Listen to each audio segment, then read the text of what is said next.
I need a mother for my girls, and you need shelter, the weathered cowboy declared to the rain-soaked woman huddled beneath the general store's sagging roof, thunder rolling across the Wyoming wilderness like a warning.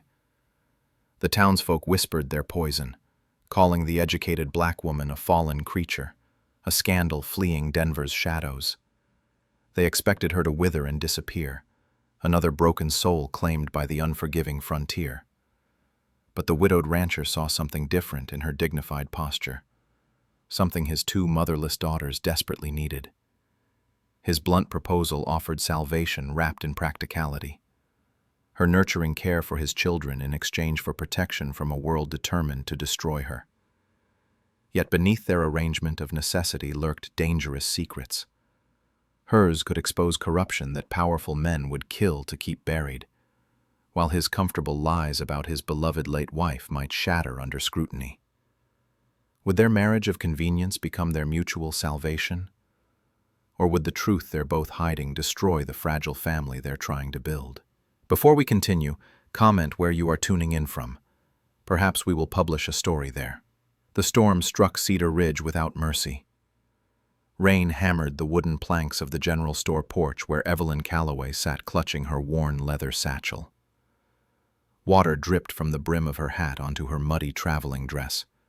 3 days she had been waiting, 3 days of whispered conversations and turned backs. The store owner emerged and shook his head. No room at the boarding house. Again. Mrs. Patterson wouldn't take in someone with her reputation. Word from Denver traveled fast in small towns, and the stories grew uglier with each telling. Gambling houses, scandal, a woman of loose morals fleeing justice. Evelyn pulled her shawl tighter. None of it was true, but truth mattered little when survival hung by a thread. Her coin purse held barely enough for another day's meals. The stage back to Denver wouldn't return for 2 weeks, and she couldn't go back anyway. Not with Silas Brown still hunting for her. Thunder rolled across the plains as a wagon approached through the mud. The driver was a tall man with weathered hands and tired eyes. 2 small girls huddled beside him under a tattered blanket. The older one, maybe 8 months since her mother died. The store owner's voice carried clearly. He spoke about the stranger woman on his porch, the one with the fancy education and the Denver scandal. Evelyn's cheeks burned with shame, but she didn't move. Where could she go? When the McKinley family emerged, Clara glared at Evelyn with open hostility. Belle's cough rattled worse in the damp air. Abe McKinley paused and studied Evelyn's face. She met his gaze without flinching. He approached slowly. His voice was rough from disuse. "You're the woman from Denver." "Yes." "Got nowhere to go?" It wasn't a question. Evelyn nodded once. Abe glanced back at his daughters, then pulled a crumpled paper from his coat pocket. "Need someone who can make sense of this." Evelyn unfolded the document. A medical bill from Dr. Garrett. Belle's lung treatment. Past due. The careful way Abe watched her face told her everything. He couldn't read it himself. "Your daughter needs continuing care," Evelyn said softly. "The doctor recommends daily treatments and proper nutrition." Abe's jaw tightened. Figured it was something like that. Clara tugged on her father's sleeve. "Papa, we should go home." Belle coughed again, a sound that seemed to come from deep in her small chest. Abe's weathered face showed the strain of months carrying burdens too heavy for one man. "I need a mother for my girls," he said suddenly. "You need shelter. It's a practical arrangement, nothing more expected." The words hung between them like a bridge over dangerous water. Evelyn's heart pounded. Marriage to a stranger. Life on an isolated ranch. But the alternative was slow starvation, or worse. What would my duties be? Care for Clara and Belle. Keep house. Help with correspondence. He gestured toward the medical bill still in her hands. Things that require reading. Clara's eyes flashed with anger. We don't need her, Papa. Belle's getting sicker, Abe said quietly. You're falling behind in schooling. I can't do everything alone. Evelyn looked at the two girls. Clara's protective stance around her little sister. Sarah's things, Abe said from the doorway. Haven't had time to sort through them. Evelyn understood. Sometimes grief was easier to carry when surrounded by familiar objects. She noticed a wooden box tucked behind the sewing basket, but didn't investigate. That evening, Belle's cough worsened. Evelyn felt the child's forehead and found it burning with fever. Dr. Garrett had recommended steam treatments and willow bark tea. Working by lamplight, she prepared the remedies her teacher training had taught her. Clara watched suspiciously as Evelyn tended to Belle through the night. Trust would take time to earn. But as Belle's breathing gradually eased and her fever broke near dawn, something shifted in Clara's hostile stare. Survival demanded adaptation. For all of them. 2 weeks into their arrangement, Abe decided the family needed supplies from town. Evelyn dressed carefully in her best remaining dress, knowing appearances mattered. Clara walked between her father and Evelyn, while Belle held Evelyn's hand with growing trust. Cedar Ridge's Main Street buzzed with Saturday morning activity. Conversations stopped as the McKinley family approached. Women pulled their children closer. Men tipped their hats to Abe, but ignored Evelyn completely. At the general store, Mrs. Patterson spoke loudly enough for everyone to hear. Shame what some folks will do for convenience. Those poor children deserve better. Clara's face flushed red. Belle pressed closer to Evelyn's side. Abe's jaw tightened, but he said nothing. The schoolhouse visit proved worse. Mrs. Henderson crossed her arms when Abe requested Clara's return to classes. I cannot have that woman's influence on my students. The school board would never approve. Clara's education hung in the balance because of Evelyn's presence. The weight of that responsibility settled heavily on Evelyn's shoulders. Dr. Garrett's office provided the only welcoming face. He examined Belle thoroughly and nodded approvingly at Evelyn. Her breathing has improved remarkably. You clearly know proper care techniques. I learned from Dr. Morrison in Denver. He treated children at the Friedman School. Dr. Garrett raised his eyebrows with new respect. Morrison trained you well. Few people understand respiratory treatments like this. On the ride home, Clara finally spoke. Brought ranch correspondence. Abe would hand Evelyn letters and documents with careful casualness, as if asking for help was natural. She read aloud about cattle prices, feed costs, and payment schedules. His memory for numbers impressed her. He tracked every detail perfectly once he heard the information. One evening, Evelyn found Clara crying over a slate covered with crooked letters. I've forgotten everything from school. Mrs. Henderson won't take me back anyway. Evelyn sat beside her. Learning doesn't stop because of closed doors. We can continue here. She pulled out Sarah's old books and began Clara's lessons that very night. Reading, arithmetic, geography. Clara's hunger for knowledge matched her sister's. Both girls possessed keen intelligence that had been neglected too long. Abe watched these evening lessons from his chair by the fire. Sometimes Evelyn caught him listening intently as she explained grammar rules or described distant countries from the atlas. His own sharp mind absorbed the information, though he never asked direct questions. 3 weeks after the town visit, Belle suffered another respiratory attack. Her breathing became labored and her fever spiked dangerously. Dr. Garrett lived too far away to summon quickly. Evelyn fell back on everything Dr. Morrison had taught her. Steam tents to open Belle's airways, willow bark tea for fever, cool compresses and constant monitoring. She worked through the night while Abe and Clara hovered anxiously nearby. By dawn, Belle's fever broke. Her breathing steadied into normal rhythm. She opened her eyes and smiled weakly at Evelyn. "Mama Evelyn, I feel better."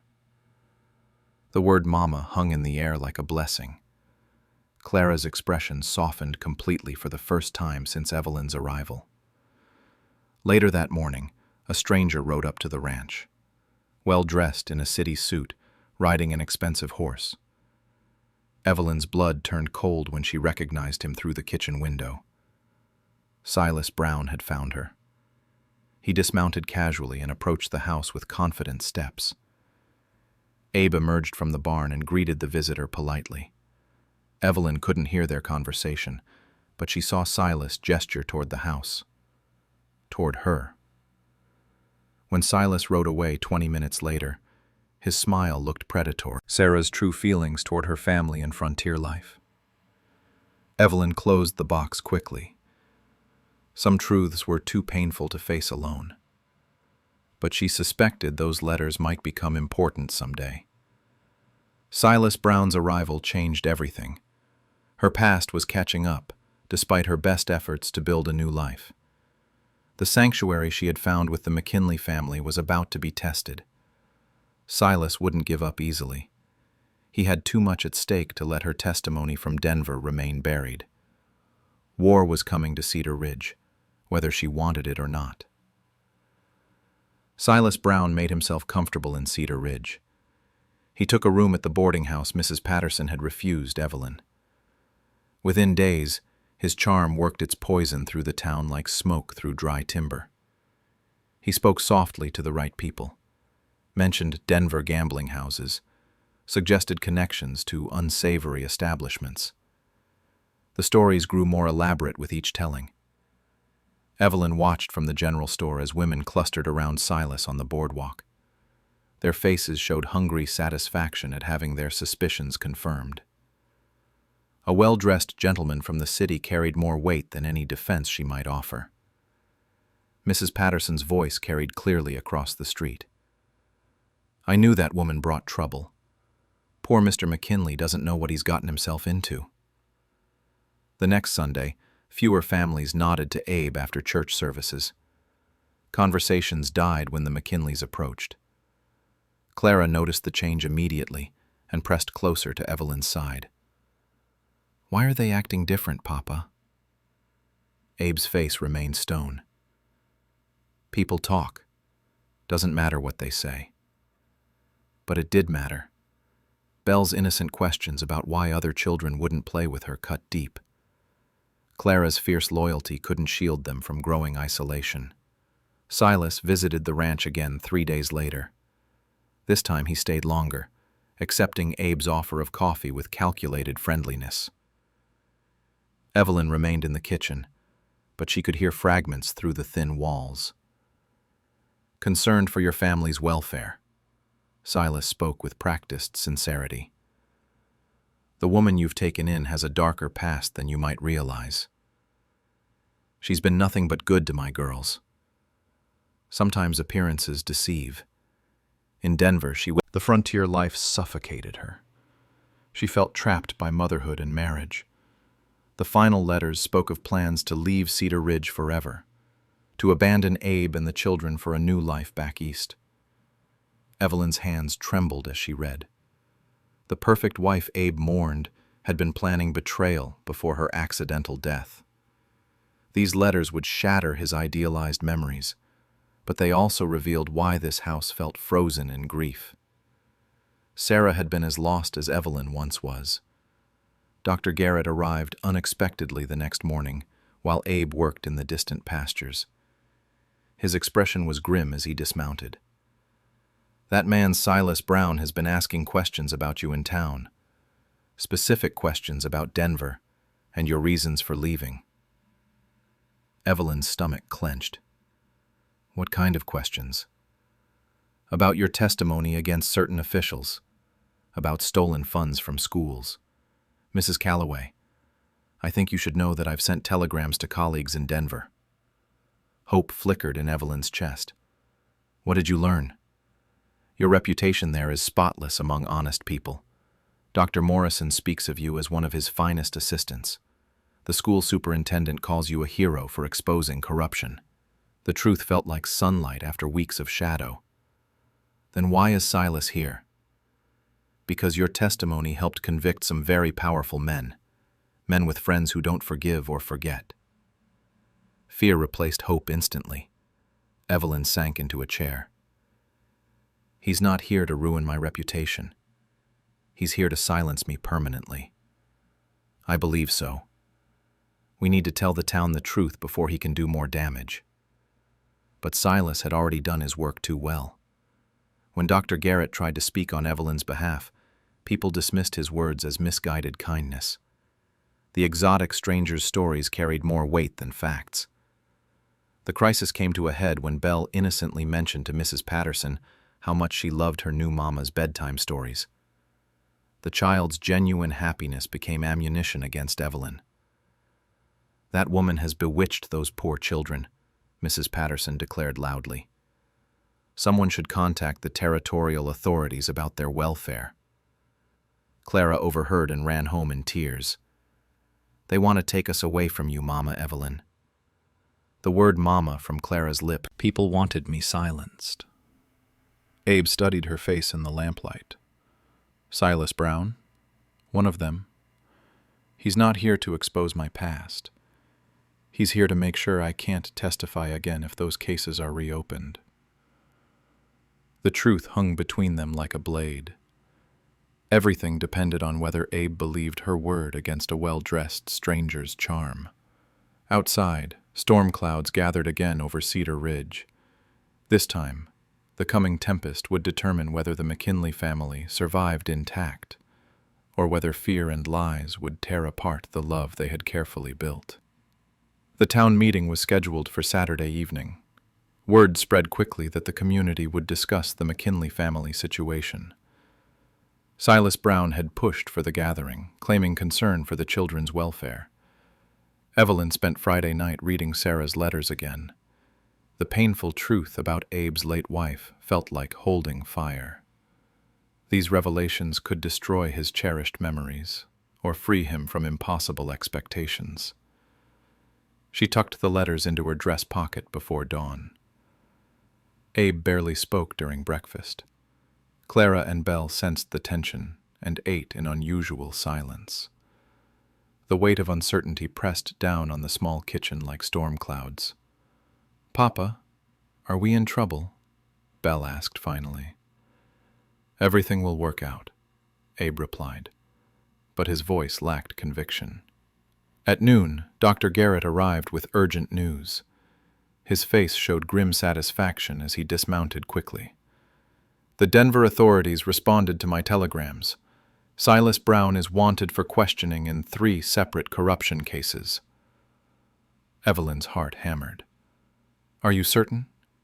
"Completely. He fled Denver 2 weeks before scheduled testimony, the same testimony that would have implicated him directly in stealing school funds." Abe stepped forward. "So everything Evelyn told us is true?" "More than true. She's considered a key witness in the largest education fraud case in territorial history. Her courage exposed a network that stole thousands of dollars meant for children's schooling. The pieces fell into place with devastating clarity.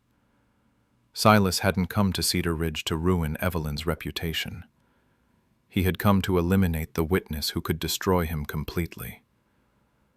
"We have to tell the town tonight." Denver's criminal element that endanger this entire community.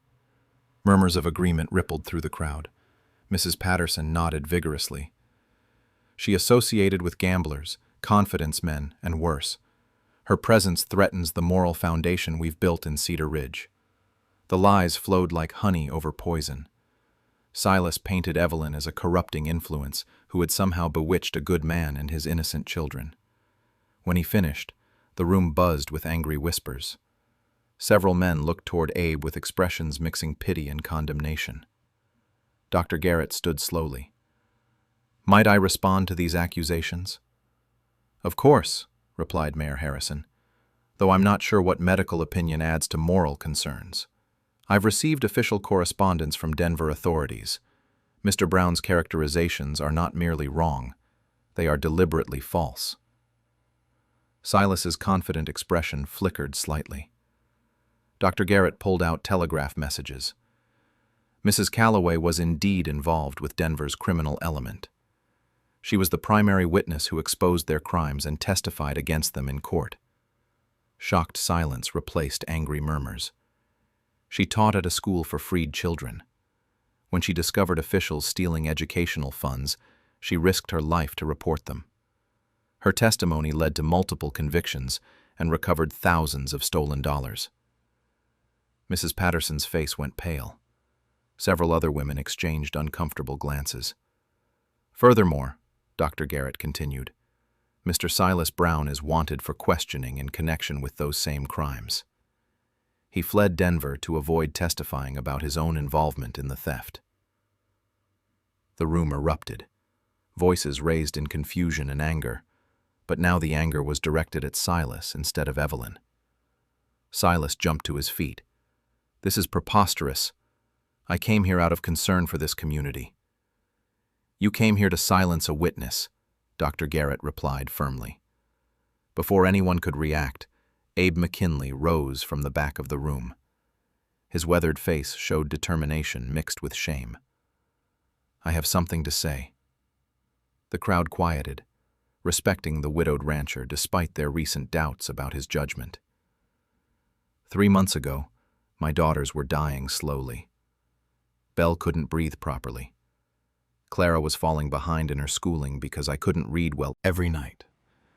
She makes us feel safe. She's our mama now, and anyone who tries to take her away from us is wrong. The simple declaration from an 8-year-old girl carried more power than all of Silas's smooth speeches.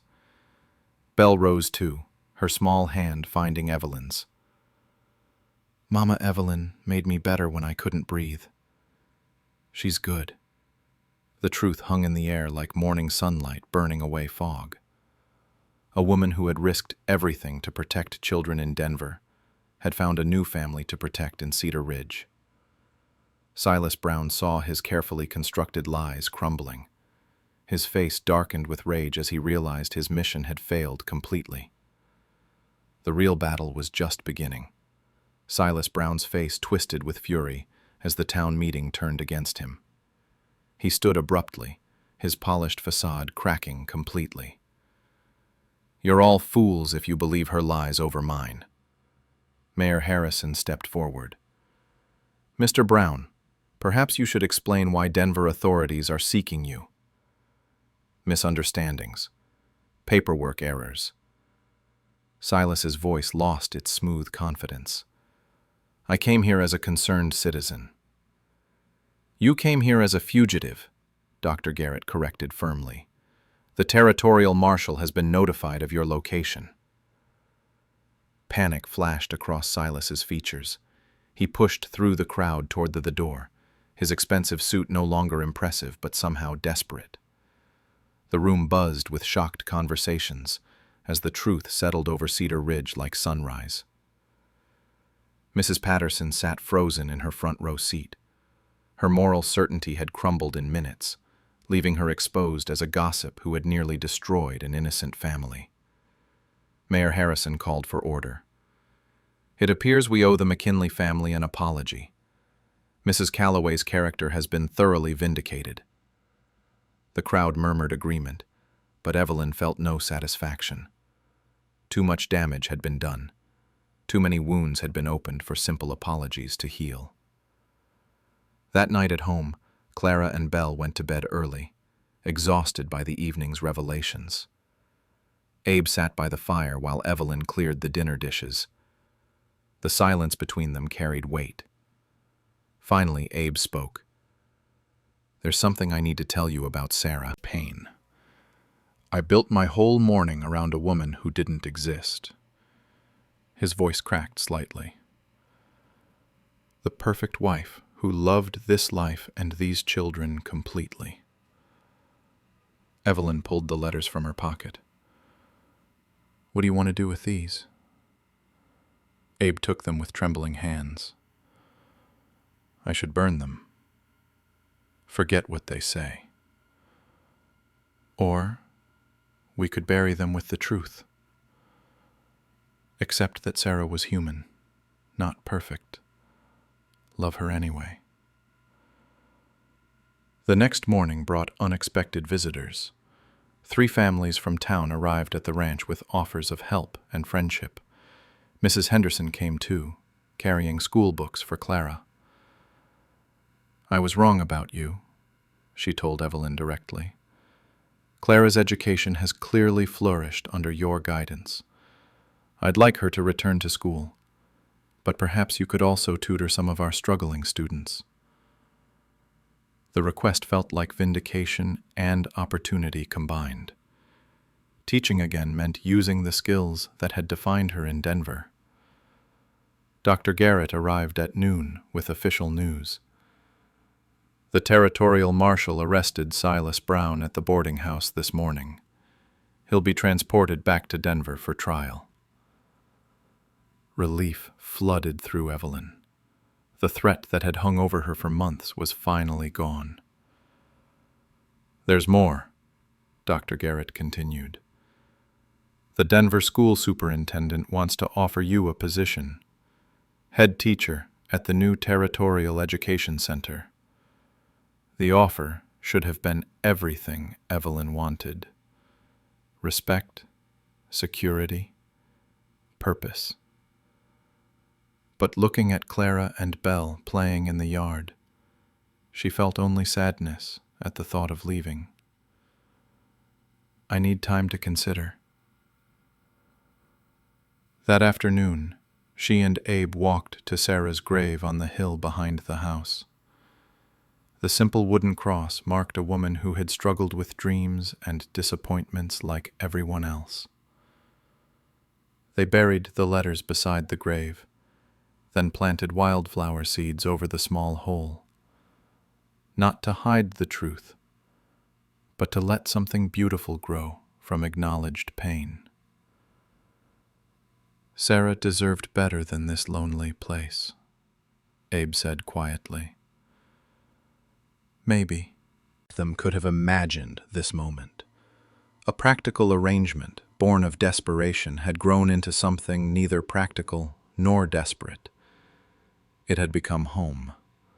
The wildflower seeds would bloom in spring, covering the buried pain with new beauty, just like the family that had grown around a simple proposal spoken in the rain. 6 months later, spring transformed Cedar Ridge into a canvas of green grass and blooming wildflowers. The seeds planted on Sarah's grave had grown into a cascade of purple and yellow blossoms that danced in the prairie wind. Evelyn stood in the McKinley kitchen, sunlight streaming through clean windows as she prepared breakfast. Clara sat at the table, reading aloud from a geography book, her voice confident and clear. Belle practiced writing letters on her slate, tongue poking out in concentration. "Mama Evelyn, I can spell Wyoming now," Belle announced proudly. "Show me." Belle carefully wrote each letter. Her handwriting had improved dramatically since winter, when she could barely hold a pencil properly. Abe entered from morning chores, his face weathered by sun and wind, but peaceful in a way that had been missing for years. He washed his hands at the basin and glanced over Belle's shoulder at her slate. "That's fine work, little one." He caught Evelyn's eye and smiled.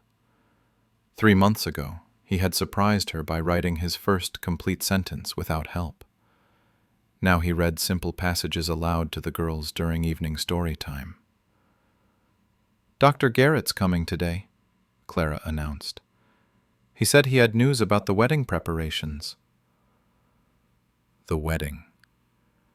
Their practical arrangement had evolved so naturally into love that formalizing it felt like celebrating what already existed. But the ceremony would mark their transformation from necessity to choice, from survival to belonging. Mrs. Henderson arrived at noon with school books and warm apple pie. The schoolmarm's attitude had changed completely after witnessing Clara and Belle's educational progress under Evelyn's guidance. "I've never seen children advance so quickly," she admitted. "Clara could test into advanced grades if she wanted." "She loves learning," Evelyn replied. "Both girls do. They love having a mother who had taught in Denver. The cause she had risked everything to protect would be remembered in stone and mortar." "And the wedding arrangements?" Abe asked. "Mayor Harrison will officiate. The churchwomen are preparing a celebration dinner. Half the territory seems to want to attend." The transformation from outcast to celebrated citizen still felt impossible some mornings. But the evidence surrounded her daily in small kindnesses and growing respect. That evening, as spring rain drummed gently on the roof, the family gathered around the kitchen table for their nightly ritual. Clara read from a novel while Belle worked a simple arithmetic problem. Abe practiced writing in a composition book, his letters growing steadier each day. Evelyn mended a tear in one of Belle's dresses, the domestic scene so normal it felt miraculous. 6 months ago, she had been homeless and hunted. Now she sat, surrounded by the quiet sounds of family life. "Mama Evelyn," Belle said suddenly, "tell us again about the wedding dress." The dress had been Sarah's, altered to fit Evelyn's figure. At first, wearing another woman's gown had felt wrong, but Abe had insisted it would honor Sarah's memory while celebrating their new beginning. "It's ivory silk with pearl buttons," Evelyn replied. "Clara will carry wildflowers from the gravesite." "And I get to throw flower petals," Belle added excitedly. The wedding was scheduled for the following Saturday. Dr. Garrett would stand as Abe's witness. Mrs. Henderson, in a gesture of friendship that still amazed Evelyn, had volunteered to help with Belle's hair ribbons. Friday morning brought unexpected visitors. A delegation from Denver arrived by stage, led by Dr. Morrison himself. Evelyn's former supervisor looked exactly as she remembered, kind eyes behind wire spectacles. "My dear girl, you've become quite famous," he said, embracing her warmly. "Your testimony helped convict 4 corrupt officials. Thousands of dollars have been recovered for children's education." The delegation included the school superintendent, 2 territorial judges, and a newspaper reporter. They had traveled from bright with possibility. Dr. Garrett appeared in the doorway. "It's time." The church doors opened. Every face turned toward her with warmth and celebration.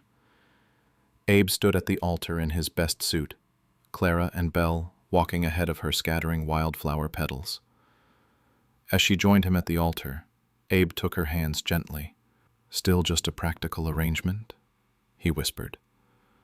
"The most practical decision I ever made." Outside, spring continued its gentle work of renewal. The wildflowers on Sarah's grave danced in the breeze, blessing the new family that had grown from necessity into love, from survival into belonging.